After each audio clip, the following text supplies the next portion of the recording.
ನೋವಾಯಿತೆ. ನನ್ನ ಮೂದಲಿಕೆಯ ಮಾತುಗಳಿಂದ ನಿಮಗೆ ನೋವಾಯಿತೆ ಪ್ರಭುವೇ, ನೋವಾಯಿತೆ. ನನ್ನ ಭೀಮನಿಗೆ ನೋವು ಕೊಡಬೇಕು, ಕಣ್ಣೀರಿಗೆ ಕಾರಣನಾಗಬೇಕು ನನ್ನ ಮಾತಿಗಾಗಿ ನಾನು ಹಾಗೆ ಆಡಿದ್ದಲ್ಲ.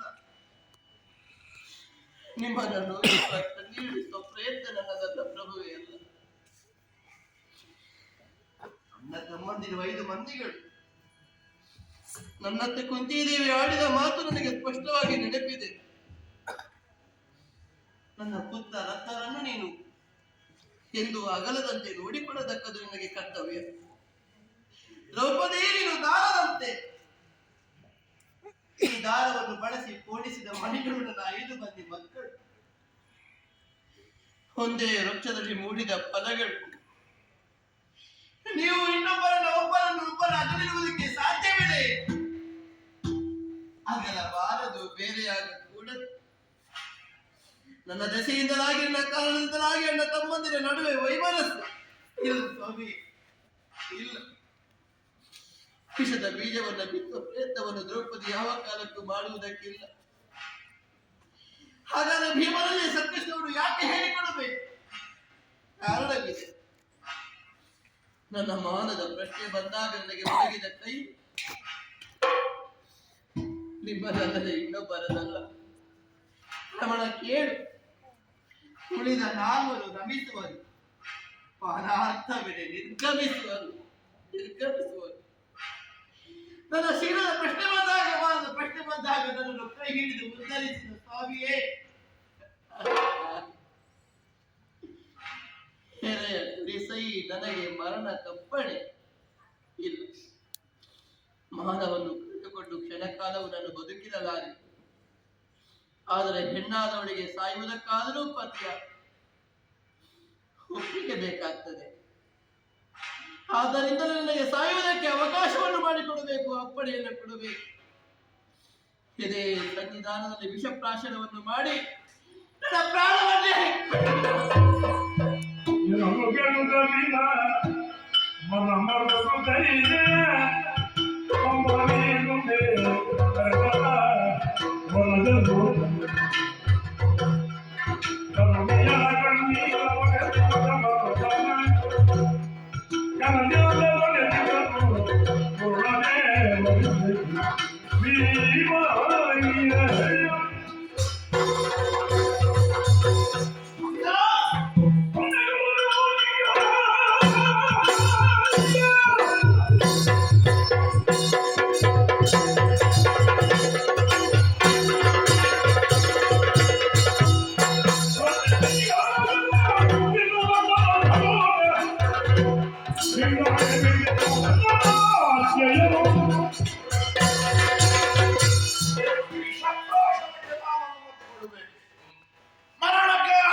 ನನ್ನ ಅಣ್ಣನ ಆಜ್ಞೆಯನ್ನು ಏನು ಮಾಡ್ತೀರಾ?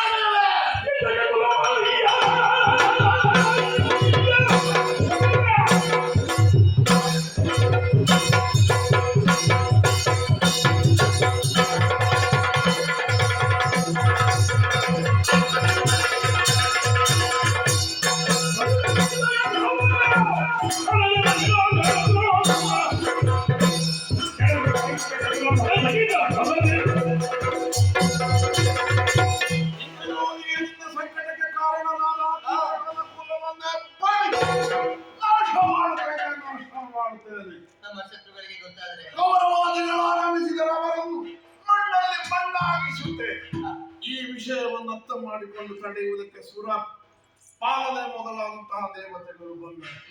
ಅವರ ಮುಸುಡನ್ನು ಹಿಡಿದು ಅಮರಾವತಿಗೆ ಆದ್ದರಿಂದ ಬೇಡ, ಕಣ್ಣು ಕರೆಯಬೇಡ.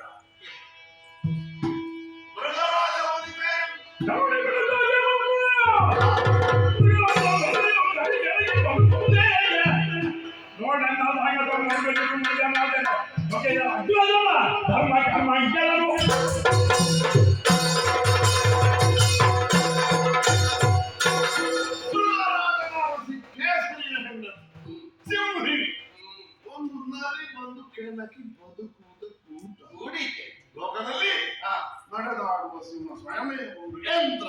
ನೀನಾಗಿದ್ದ ಹಾಗೆ ನಾನು ಆಗ ಒಪ್ಪದ ಹಾಗೆ ನಾನು ನಿಮ್ಮ ಸೇವೆ. ನೀವು ಒಬ್ಬರೇ. ಹಾಗೆ ಬದುಕುತ್ತದೆ. ಹ. ಕರ್ಮಕ್ಕಿರು ಹ್ಮ್. ಅದನ್ನೆಲ್ಲ ಮೀರಿ ಕೀಟಕವನ್ನು ನಾನು ಮಾಡಿಕೊಡ್ತೇನೆ. ಸಂತಸ ತಾಳು.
ಮೀಸವತ್ತವರೆಲ್ಲ ಗಂಡಂದಿರು ಆಗುವುದಿಲ್ಲ, ಗಂಡು ಅಂತ ಕರೆಸಿಕೊಳ್ಳುವುದಿಲ್ಲ. ಲೋಕದಲ್ಲಿ ಗಂಡು ಒಬ್ಬನೇ. ದೊಡ್ಡ ಹೊಟ್ಟೆ ಇದ್ದವರೆಲ್ಲ ಭೀಮನ್ನು. ಹೊಟ್ಟೆ ತಿಂದು ಬರ್ತದೆ, ತಿನ್ನದು ಕರಗಿ ಹಾಗೆ ಉಳಿದು ಹೊಟ್ಟೆ ಬರ್ತದೆ. ಅದು ಭೀಮನ ಹೊಟ್ಟೆ, ಇದು ಭೀಮನ ಹೊಟ್ಟೆ. ಈ ಹೊಟ್ಟೆ ಪ್ರಪಂಚದಲ್ಲಿ ಯಾರಿಗೂ ಬರುವುದಿಲ್ಲ. ಹೊಟ್ಟೆ ಮಾತ್ರ ಅಲ್ಲ, ಹೊಟ್ಟೆಯು. ಅದಕ್ಕೆ ಹೇಳಿದ್ದು ಶತಗಜ ನಾನು. ಇಲ್ಲಿ ಊಟ ಚಿಂತೆ ಇಲ್ಲ, ಮತ್ತೆ ನಾನು ಸರಿಪಡಿಸಿಕೊಡ್ತೇನೆ. ಬೇಕಾದ ಹಾಕಿ ನಮ್ಮ ರಾಜ್ಯ ನಮಗೆ ಗಂಡರೋಡು ಗಂಡ, ಭೀಮನೊಬ್ಬನೇ ಗಂಡ ಬರೋಬರಿ. ಇದು ಅಂತರಂಗದ ಮಾತು. ಸಂತೋಷವಾಯಿತು, ನನ್ನ ಚಿಂತೆಯೆಲ್ಲವೂ ದೂರವಾಯಿತು. ಸಂತೋಷ ಆಯ್ತು. ಇಲ್ಲೇ ಕುಳಿತುಕೊಂಡಿರುವುದಲ್ಲ. ಅದಲ್ಲ, ಹೋಗಿ ಕೀಚಕನಾದನು. ಹೋಗಿ ಹೋಗಿ ಅವನನ್ನು ನಾಟ್ಯ ಶಾಲೆಗೆ ಬರುವುದಕ್ಕೆ ಸ್ಮಶಾನದ ಹೌದು. ಸ್ಮಶಾನದ ಅವನಿಗೆ ಪಕ್ಕಕ್ಕೆ ಅಂತ್ಯಕ್ರಿಯೆ ಮಾಡುವ. ಹತ್ತಿರವೂ ಆಗ್ತದೆ. ಹೌದು. ತುಂಬಾ ದೂರ ತಕೊಂಡು ಹೋಗ್ಬೇಕು ಅಂತ ಇಲ್ಲ. ಇಲ್ಲ. ಯಾರ ಅವರ ಹೆಣ ಹೌದು. ಅದು ಹೇಳಿ ಹೋಗಿ ನಾನು ಈ ಕಡೆಗೆ ಬರಬೇಕು, ಇಲ್ಲಿಗೆ ಬರಬೇಕು ಅಂತ ಹೇಳ್ತೇನೆ. ಸರಿ, ಬೇಗ ಹೋಗಿ ಬನ್ನಿ.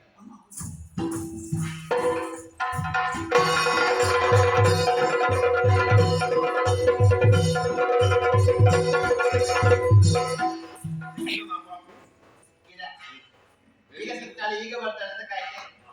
ಹೇಳಿ ನಾಟ್ಯ ಶಾಲೆಗೆ ಬರಬೇಕು. ರಾತ್ರಿ ವೇಳೆಗೆ ಯಾರು ಅರಿಯದಂದಲ್ಲಿ ಬರಬೇಕು. ವ್ಯವಸ್ಥೆ ಬರ್ತಾನೆ ಅನ್ನೋ ವಿಶ್ವಾಸ ಉಂಟು. ನಾಟ್ಯ ಶಾಲೆಗೆ ಹೋಗಿ. ಎಂತದು ಭೀಮ ಬರ್ತಾನೆ ಅಂತ ಬರುದಲ್ಲವ, ನಿಮ್ಮ ಮುಖ ನೋಡ್ಲಿಕ್ಕೆ ಬರುದಾ? ದ್ರೌಪದಿ ಬರ್ತಾಳೆ ಅಂತ ಬರುದು. ನಾನು ಹೋಗುದಿಲ್ಲ, ಕಣ್ಣಿರಿಸಬೇಕಿತ್ತ? ಹಾಗಲ್ಲ, ಹೋಗುದು ನೀವೇ. ದ್ರೌಪದಿ ಆಗಿ ಹೋಗಿ, ಭೀಮ ದ್ರೌಪದಿ ಆಗಿ ಹೋಗ್ಬೇಕು. ಭೀಮನ ಸ್ತ್ರೀ ವೇಷ.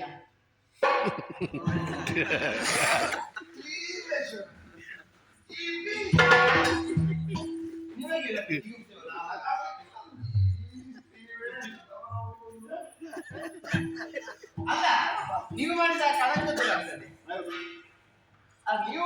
ನೀವು ಮಾಡಿದ್ರೆ ಸಹಜವಾಗಿ ಹೆಣ್ಣು ಮಕ್ಕಳು ಹೇಗಿರ್ಬೇಕನ್ನು ತೋರಿಸಿಕೊಟ್ಟ ಹಾಗೆ ಒಂದು ಪ್ರಯತ್ನ. ನನಗಾಗಿ ಮಾಡಮ್ಮ. ಹೆಣ್ಣು ಮಕ್ಕಳಿಗೆ ಪ್ರಧಾನವಾದದ್ದು ಕೇಶ ವಿನ್ಯಾಸ. ಅದೊಂದು ಚೆಂದ ಕಾಣಿಸಿದೆ. ಎಂತ ಗಂಡಾದ್ರೂ ಸರಿ, ಈ ಕೇಶವ ಎಂತದ್ದು ಕೇಶವ ಅಡ್ಡಿಲ್ಲ, ಅಲ್ಲಿಂದ ಅಲ್ಲಿಗೆ ಸುಧಾರಿಸುದು. ಏನು ನಿತ್ಯಕ್ಕೆ ಸ್ತ್ರೀವೇಷ ಮಾಡೋದಲ್ಲ, ಒಂದು ದಿವಸಕ್ಕೆ ಒಂದು ಹೊತ್ತಿಗೆ. ಅದೊಂದು ಲಾರಿಕೆ ಬಂದು ಹೋಗ್ತದೆ. ಹೇಗೆ ಕೊಡುವುದು ಚಂದ ಅಂತ ಹೇಳ್ತಾರೆ. ಬೈತಾರೆ ಬಿಡಿಸಿದೆ. ಇದು ಯಮನ ಮನೆಗೆ ಹೋಗ್ಲಿಕ್ಕೆ ಕೀಚಕನಿಗೆ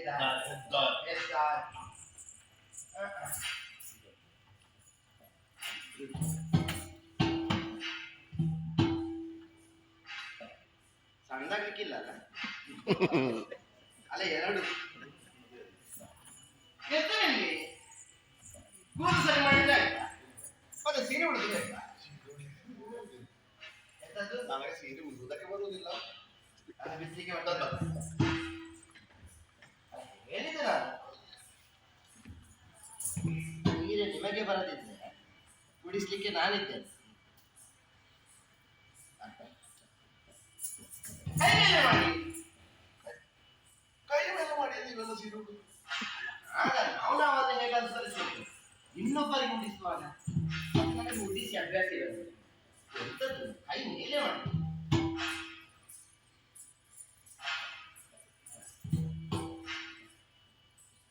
ಬೆಳಿಗ್ಗೆ ಸಣ್ಣ ಒಂದು ಕಡೆ ನಮಗದ ಬೇಡ, ಹೆಣ್ಣು ಮಕ್ಕಳಿಗೆ ನಿತ್ಯದ ಅಭ್ಯಾಸ, ಸಿಕ್ಕಿಸಿದ್ರೆ ಸಾಕಾಗ್ತದೆ. ನಿಮ್ಗೆ ಹಾಗೆ ಗಂಟು ಹಾಕದಿದ್ರು ಕೆಲವು ಹೆಣ್ಣು ಇದ್ದಾಗಿಲ್ಲ ದೇವರದ್ದು. ಸೀರೆ ಗಂಟು ಒಂದು ಬರಬೇಕು. ಹೆಣ್ಣು ಮಕ್ಕಳ ಗಂಟು. ಸರಿ, ರಾತ್ರಿ ಹೊತ್ತಿಗೆ ಅಲ್ವಾ ಹೇಗೆ ಊಟ ನಡೀತದೆ. ಮತ್ತೆ ಅವನು ಸೀರೆ ಹೇಗೆ ಉಂಟು ನೋಡುವಷ್ಟು ಅವನಿಗೆ ಕುಡಿಯೋದಿಕ್ಕೆ ನನ್ನ ವಿಷಯ ಅಂತ ಹೇಳಿ ಮತ್ತೆಂತ ಎಲ್ಲ ಹೆಣ್ಣು ಮಕ್ಕಳು ಎಲ್ಲ ನೋಡುವ ಒಂದು ಶರಣ್.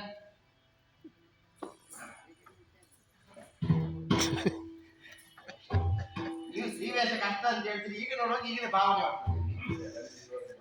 ಅದು ಶರಣ್ ಬಿದ್ದರೆ ಸಾಕಾಗ್ತದೆ, ಮತ್ತೆ ಭಾವನೆ ಬಂದಾಗ ನೆರಿಗೆ ಸ್ವಲ್ಪ ಕಡಿಮೆ. ಸೊಂಟ ತುಂಬಾ ತೆಳ್ಳಾಗಿದೆ, ಒಳಗೆ ಮಾಡಿ ಸ್ವಲ್ಪ ಹೊಟ್ಟೆ. ಹೊಟ್ಟೆಯೊಳಗೆ ಮಾಡಿ ನನಗೆ ಅಂತ ಹೊಟ್ಟೆ ಒಳಗೆ ಮಾಡಿರ್ತದೆ. ಹಾಗಲ್ಲ, ಸ್ವಲ್ಪ ಶ್ವಾಸವನ್ನು ಒಳಗೆ ಇಟ್ಕೊಳ್ಳಿ.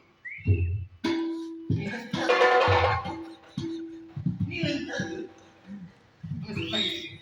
ನಿಮ್ಮ ಹೆಂಡತಿ ಸ್ವಲ್ಪ ಹೊಟ್ಟೆ ನನ್ನದು.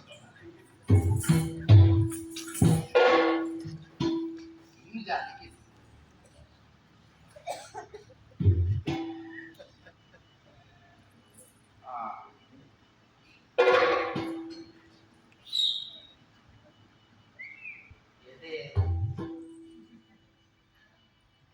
ಹೆಣ್ಣು ಮಕ್ಕಳಿಗೆ ಪ್ರಧಾನವಾಗಿ ಹೃದಯ ಶ್ರೀಮಂತಿಕೆ ಬೇಕಾಗ್ತದೆ.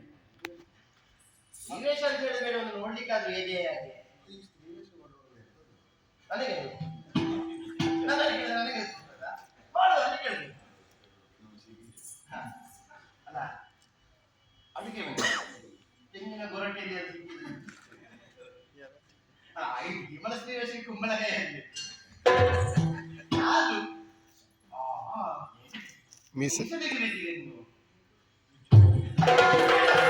ಏನಾಯ್ತು? ಮೀಸೆ ಇಟ್ಟುಕೊಂಡು ಒಂದು ಕಷ್ಟ ಮೀಸಿದಲ್ಲಿ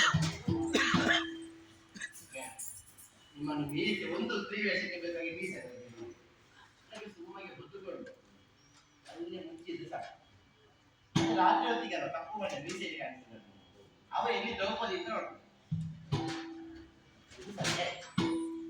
ಈಗ ಹೋಗುದು. ಹೇಗೆ ಹೋಗ್ತೀರಿ?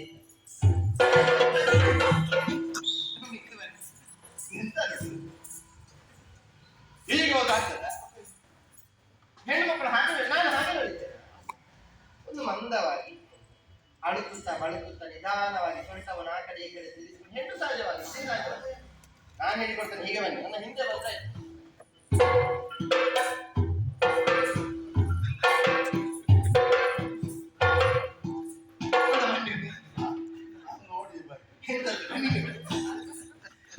ಅಲ್ಲ ನಡಿಗೆ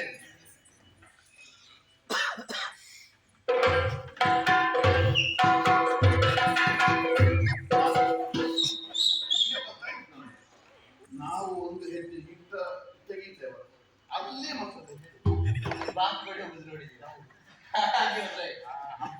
ಹಂಸಕಮಾರಿ ಮತ್ತೆ ತಲೆ ಬಿಸಿ ಮಾಡ್ಲಿಕ್ಕೆ. ಸರಿ ನಡೆ ಸರಿ ಆಯ್ತು. ಇನ್ನು ನೋಡಿ ಕೀಚಕ ಬರ್ತಾನೆ, ಅವನನ್ನು ಮಾತಾಡಿಸ್ಬೇಕು. ಹೇಗೆ ಮಾತಾಡಿಸ್ಬೇಕು? ಹೊರಕಿಳಿ ಹೋದನು, ಅವನಿಗೆ ಬೇಕು ಅಂತ ಅದು ಬೇಡ ಅಂತ ಆದಿತ್ತು.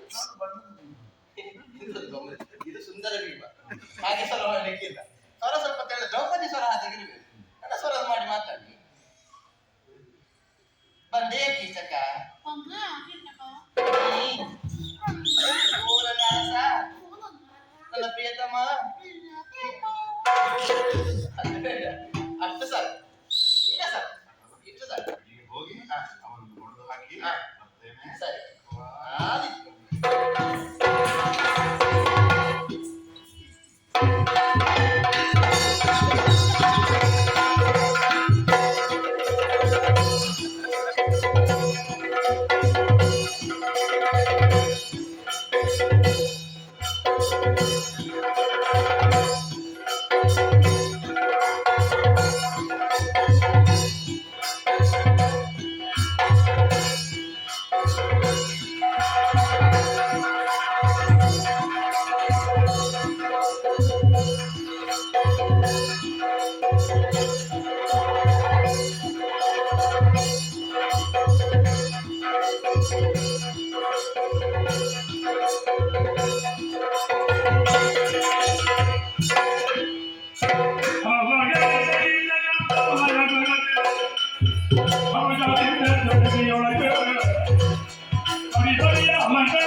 ಯಾವಾಗ ಮಧ್ಯರಾತ್ರಿ ಆಗ್ತದೆಂದರೆ ಕಾಯುತ್ತಾ ಇದ್ದೆ.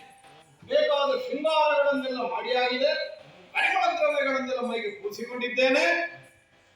ಕಿಕ್ಕತ್ತಿಯ ಕಠಾರಿಯನ್ನು ಆತ್ಮರಕ್ಷಣೆಗಾಗಿರಿಸಿಕೊಂಡು ನೇರವಾಗಿ ಸ್ಮಶಾನಕ್ಕೆ ಬಂದಿದ್ದೇನೆ.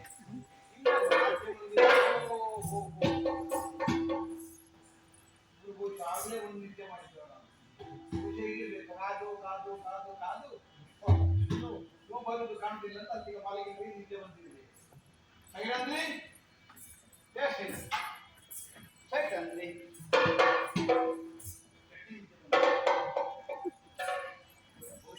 ಬಹುಶಃ ಮಧ್ಯರಾತ್ರಿಯಲ್ಲಿ ಅವರಿಗೆ ಬರಲಿಕ್ಕೆ ಧೈರ್ಯ ಸಾಕಾಗ್ತದೆ. ಮುಸಂಜೆ ಹೊತ್ತಿಗೆ ಅವರಿಗೆ ಬಂದಿದ್ದೆ. ಕಾದು ಕೂತು ಓಡ್ಲೇನಿದ್ದೆವು.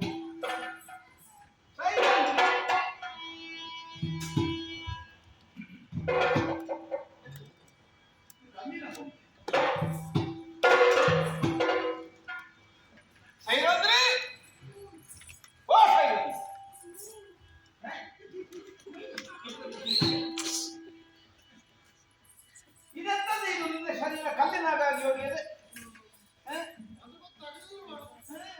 ಸ್ವರವೇ ಏನದು ಸ್ವರ ಹಾಗಾದ್ರೆ?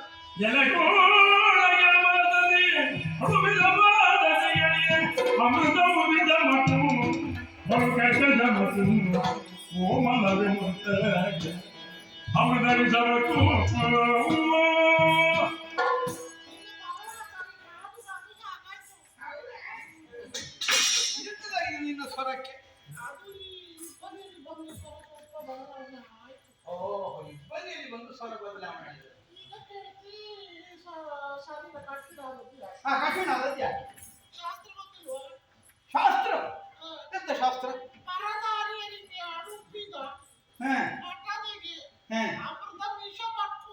ಎಂತ ಮಕ್ಕೋ ಮಕ್ಕೋ ಮುಕ್ಕೋ ಯಾವ ಊರಿನ ಭಾಷೆ?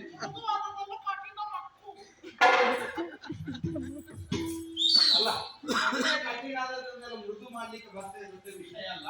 ಬಹುಶಃ ನೀನು ಆಗ್ಲೇ ಬಂದು ಕಾದು ಕಾದು ನಿಮಗೆ ನಿಂತಿ ಕಾಣ್ತದೆ. ಈಗ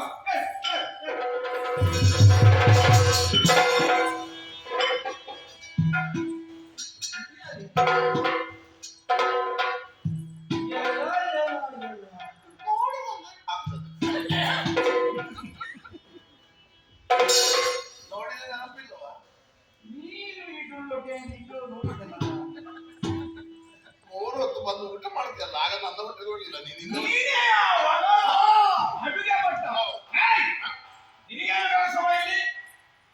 ನನಗೊಂದೇ ಕೆಲಸ ಇರುವುದು, ನಿನ್ನ ಚಾರಮಕ್ರಿಯೆ. ನಿನ್ನನ್ನು ಬಡದಾಗಲಿಕ್ಕೆ ಬಂದದ್ದು ನಮ್ಮಲ್ಲಿ ವರ್ಷಕಾಲ ಯುದ್ಧ ಮಾಡಿ ನನಗೆ ಬಡದಾಗ ಗೊತ್ತಿಲ್ಲವರಿಗೆ ಕೀಟಗಳ ಸಾಮರ್ಥ್ಯ ಹೊಟ್ಟು. ನೀನು ಹೊಡೆಯುವಾಗ ನನ್ನ ಕೈಯಲ್ಲಿ ಅರೆಯುವುದಿಲ್ಲ, ನಿನ್ನನ್ನು ಅರೆಯುತ್ತೇನೆ. ಹೌದಾ?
ಕೊಡ್ಲಿಕ್ಕೆ ನಿಲ್ಲಿಸಿದ್ನ. ಕೊಡುವ ಏನಾಗಬೇಕು?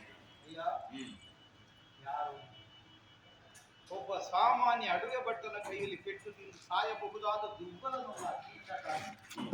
ಪ್ರಾಣ ಹೋಗುವುದಕ್ಕೆ ಈಗಲೂ ಅರಗಡೆಗೆ ಮಾತ್ರ ಉಳಿದಿದೆ. ಈ ಸಮಯದಲ್ಲಿ ಕೆಡ್ತಾ ಇದ್ದೇನೆ. ಯಥಾರ್ಥ ಹೇಳಿ ಯಾರು? ಕೀಚಕ, ನಾನು ವ್ಯಾಸ ಅಲ್ಲ, ಯೋಧ. ಯಾರಿಂದ ಮರಣವನ್ನು ತಪ್ಪುತ್ತಾ ಇದ್ದೇನೆ, ಯಾವುದಕ್ಕಾಗಿ ಸಾಯುತ್ತಾ ಇದ್ದೇನೆ. ತಿಳಿದು ಸಾಯುವುದು ನಿನಗೂ ಕ್ಷೇಮ, ಕೊಂಡು ನನಗೂ ಕ್ಷೇಮ. ನೀನು ಕೆಳಕಿದೆಯಲ್ಲ, ಪಂಚವಲ್ಲಭೆಯಾದಂತಹ ದ್ರೌಪದಿ ದೇವಿಯರು ಗಂಧರ್ವರ ಪತ್ನಿಯನ್ನು ಹಾಗಾಡಿ ಗಂಧರ್ವರಲ್ಲಿ ಒಬ್ಬನಾದ ಕಂಕಭಟ್ಟ ನಾಮಕನೇ ಧರ್ಮರಾಯ. ಬೃಹನ್ನಳೆ ಅರ್ಜುನ ದೇವ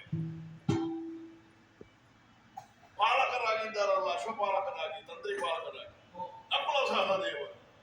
ನೀನು ನಾನೇ ಭೀಮಸೇನ. ಯಾರಿಂದ ಸಾಯುತ್ತಾ ಗೊತ್ತಾಯ್ತಾ? ಅಜ್ಞಾತವನ್ನು ಅನುಭವಿಸುವುದಕ್ಕೆ ವಿರಾಟ ನಗರವೇ ಸೂಕ್ತ ಅನ್ನುವ ಹಾಗೆ ನಿರ್ಣಯಿಸಿ 6 ಮಂದಿಗಳು ಬಂದು ಈ ಆಶ್ರಯವನ್ನು ಹೊಂದಿದೆ. ಆಶ್ರಯ ಹೊಂದುವುದಕ್ಕೆ ಕಾರಣದಲ್ಲಿ ನೀನೇ ಕೀಟಗಳಿದ್ದಾನೆ. ಆದ್ದರಿಂದ ಕೌರವ ಈ ಕಡೆ ತಲೆ ಹಾಕಿ ಮಲಗುವುದಿಲ್ಲ. ಆದರೆ ವಿಪರ್ಯಾಸ, ಯಾರ ಬಲವನ್ನು ವಿಶ್ವಾಸಿಸಿ ನಾವು ಅಜ್ಞಾತರಾಗಿ ಉಳಿಯುವುದಕ್ಕೆ ಇಲ್ಲಿ ನಮಗೆ ಭದ್ರತೆ ಒದಗುತ್ತದೆ ಅನ್ನುವಂತಹ ನಿರ್ಣಯದಿಂದ ನೀವು ಬಂದಿರೋ. ಆದರೆ ಅದೇ ಬಲ ನಮಗೆ ಉಳುವಾಗಿ ಪರಿಣಮಿಸಿ ಅದೇ ಕೀಚಕನಿಂದ ನಿಮ್ಮ ಇವರ ಸತಿಯಾದಂತಹ ಪಾಂಚಾಲಿಯ ಮಾನಹರಣದ ಕೆಲಸ ಆಗ್ತದೆ ಅಂತಹ ಕೆಲಸ ಮಾಡಿದ ನನಗೆ ಮರಣವೇ ಹೊಸದು. ಅದನ್ನು ಸಂತೋಷದಿಂದ ಸ್ವೀಕರಿಸುವುದಕ್ಕೂ ನಾನು ಸಿದ್ಧ. ಕಾಮುಕನಲ್ಲ ಕೀಚಕ. ಯಾಕೆ ಹೀಗಾಯಿತು? ನನ್ನ ಅಕ್ಕನ ಮಾತೇ ಕಾರಣವಾಗಿ ಪರಿಣಮಿಸಿದೆ. ವೀರ ಗಂಧರ್ವರ 5 ಮಂದಿಗಳವರಿಗೆ ಪತಿಯಂದಿರು ಕೆಣಕಬೇಕು. ಈ ಮಾತನ್ನು ಕೇಳಿದ ಕ್ಷಣಕ್ಕೆ ನನ್ನಲ್ಲಿದ್ದಂತಹ ವೀರಕರನ ಸ್ವಾಭಿಮಾನ ಹೆದೆ ಪರಾಕ್ರಮ. ನನ್ನನ್ನು ಮೀರಿದ ವೀರನಿಲ್ಲ ಈ ಪ್ರಪಂಚದಲ್ಲಿ. ಯಾರನ್ನು ನನಗೆ ಹೆದರಿಕೆ ಹುಟ್ಟಿಸಿಕೊಂಡು ನೋಡ್ತೇನೆ ಅನ್ನುವ ಭಾವವೇ ಜಾಗೃತವಾಗಿ ಆಕೆಯನ್ನು ಕೆಣಕುವುದಕ್ಕೆ ನಾನು ಮುಂದಾದೆ. ಅದೇ ನನ್ನ ಮರಣಕ್ಕೆ ಹೆಚ್ಚಾಯಿತು. ಆದರೂ ಸಂತೋಷ ಇದೆ. ಸಾಯುತ್ತಿರುವುದು ಯಾವನೋ ಒಬ್ಬ ದುರ್ಬಲನೆಲ್ಲ, 1000 ಗಜತ್ರಾಣಿ ಅನ್ನುವಂತಹ ಹೆಗಳಿಕೆಯನ್ನು ಹೊಂದಿದ ಭೀಮಸೇನನಲ್ಲೇ ನನಗೆ ಸಾವು ಬರ್ತದೆ ಅಂತಾರೆ. ವೀರನಾದವನಿಗೆ ಮರಣ ಬರುವುದು ತೃಣಪ್ರಾಯ. ಯಾವತ್ತೂ ಬರುವ ಮರಣವನ್ನು ಸ್ವಾಗತಿಸುವುದಕ್ಕೆ ಸಿದ್ಧನೇ, ಸಂತೋಷದಿಂದ. ಕೀಚಕ, ನಮ್ಮ ಬಳಿಗೆ ನೀನು ಅನ್ಯಾಯವನ್ನು ಎಸಗಿದೆ ಅನ್ನುವ ಕರ್ಮವನ್ನು ನಾನು ವಿರೋಧಿಸುತ್ತೇನೆ. ಆದರೆ ಸ್ಪರ್ಧೆಯಾಗಿ ಪ್ರತಿಸ್ಪರ್ಧೆಯಲ್ಲಿ ತೋರಿದ ಗೌರವವನ್ನು, ಸೋಲಿನಿಂದ ನೀನಗೆ ಒದಗಿ ಬರುವ ಸಾವನ್ನು ನೀನು ಸ್ವೀಕರಿಸಿದ ಒಂದು ರೀತಿ ಅದು ನನ್ನನ್ನು ಪುಳಕಗೊಳಿಸಿದೆ. ಆದರೂ ನೀನು ಉಳಿಯಬೇಕಾದ ಅರ್ಹತೆಯನ್ನು ಹೊಂದಿಲ್ಲ, ಕಳೆದುಕೊಂಡಿದ್ದೆ. ಪರಮಪತಿವ್ರತೆಯಾದ ಪಾಂಚಾಲಿ ದೇವಿಯ ಕುರಿತಾಗಿ ಯಾವಾಗ ಕೆಟ್ಟ ಅಭಿಪ್ರಾಯವನ್ನು ತಳೆದನೋ ನನಗೆ ಸಾವೇ ದಂಡ. ಸ್ವೀಕರಿಸಿ. ಆದ್ದರಿಂದ ಇದು ಚಡಪಡಿಸುತ್ತಿರುವಂತಹ ನಿನ್ನ ಪ್ರಾಣ ಪಕ್ಷಿ ಉಳಿದಿರುವ ಹೃದಯ ಪಂಜರಕ್ಕೆ ಮರ್ಮ ನೋಡಿ ಒಂದು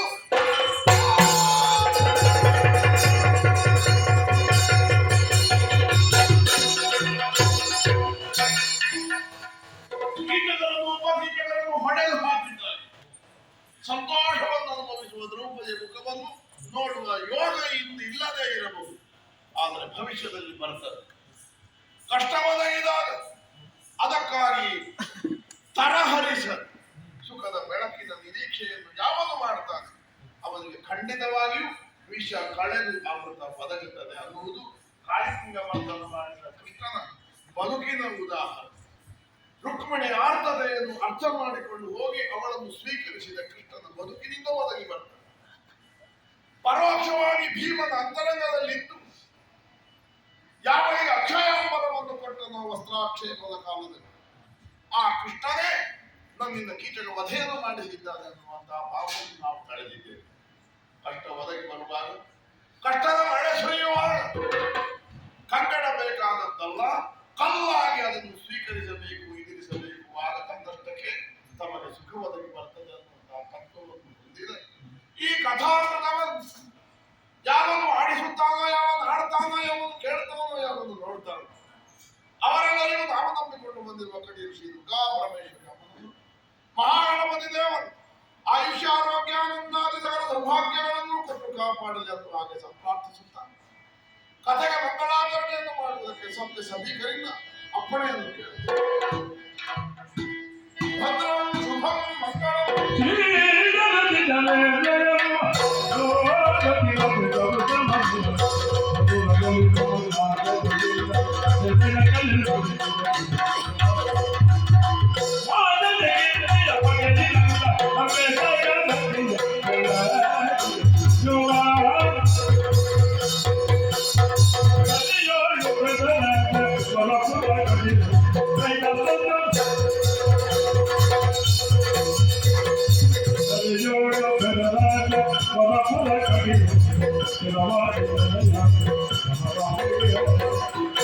you.